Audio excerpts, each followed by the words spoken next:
When thinking about relative motion, I want you to consider if you've ever had to go like between airport terminals, you might have noticed that the walkways may have treadmills, and those treadmills are not there necessarily for you to exercise, but they're there to help you get from one terminal to the next quicker than you would if you're just walking on a still surface. So I'm going to use treadmills as examples because I figure people are probably familiar with them either through athletics or other applications. But we're gonna use this to look at one-dimensional relative motion. So let's say that our person is capable of walking 2 meters per second, assuming that the ground is still. So we would say that this is their speed relative to the surface. The treadmill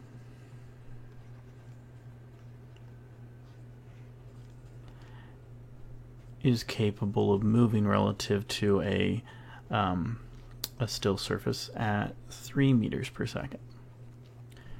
So my question is, what is your speed if you're on the treadmill relative to an observer on the ground? So if somebody is on that still surface, what would they see? And let's assume, just to make this easier, that the treadmill's not going to go anywhere. So we're looking for your speed relative to the ground, or your velocity relative to the ground.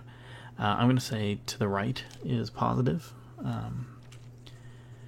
And so hopefully what we would see then is if the treadmill is moving forward 3 meters every second, 3 meters per second, while you're also trying to move more forward 2 meters per second, the observer on the ground is going to see you moving at 5 meters per second to the right.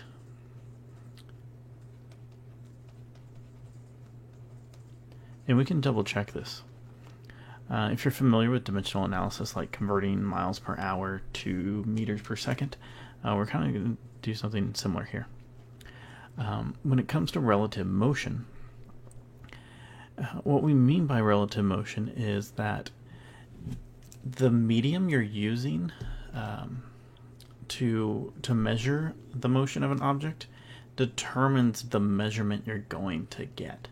So if the medium itself is moving, you're going to get a different measurement than if you would if that medium was still relative to you.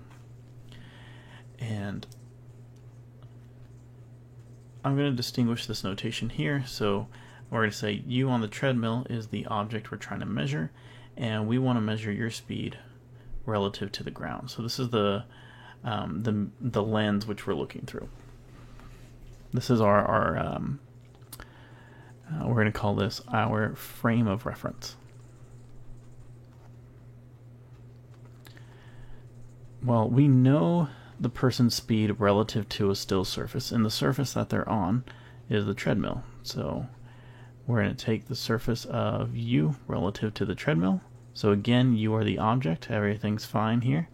But right now, the treadmill is our frame of reference. And that's not going to help us. So we are going to add in the velocity of the treadmill relative to the ground. In this case, we're using the treadmill not as the frame of reference, but for this speed, we're using it as the object. So by using it as the object and as the frame of reference, we're kind of removing it from the measurement. So all that's left is the object we're trying to measure and the frame of reference we want. So we get 2 meters per second plus 3 meters per second for 5 meters per second forward. But that's not our only possibility. If we wanted to, we could have you go the other way on the treadmill.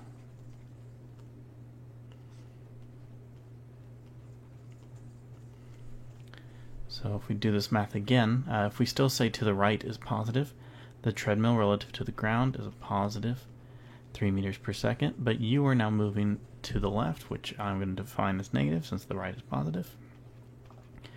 And we will see that the observer will see you moving at 1 meter per second to the right. Almost like you'd be moonwalking. So you're moving, you're trying to move left, but you end up going right.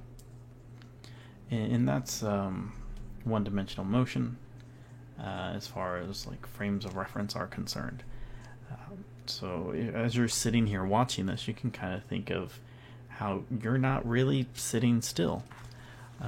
You are somewhere on the earth watching this video, and you are revolving around that axis the earth is rotating on.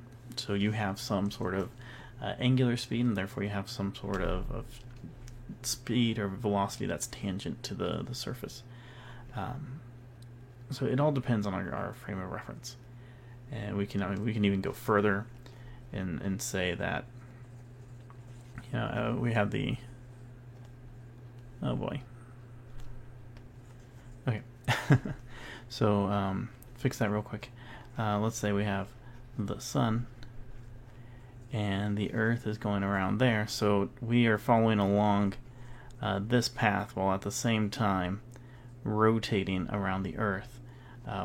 Our motion is constantly, not constantly, but our motion changes relative to our frame of reference, and that's what's important here. Thank you.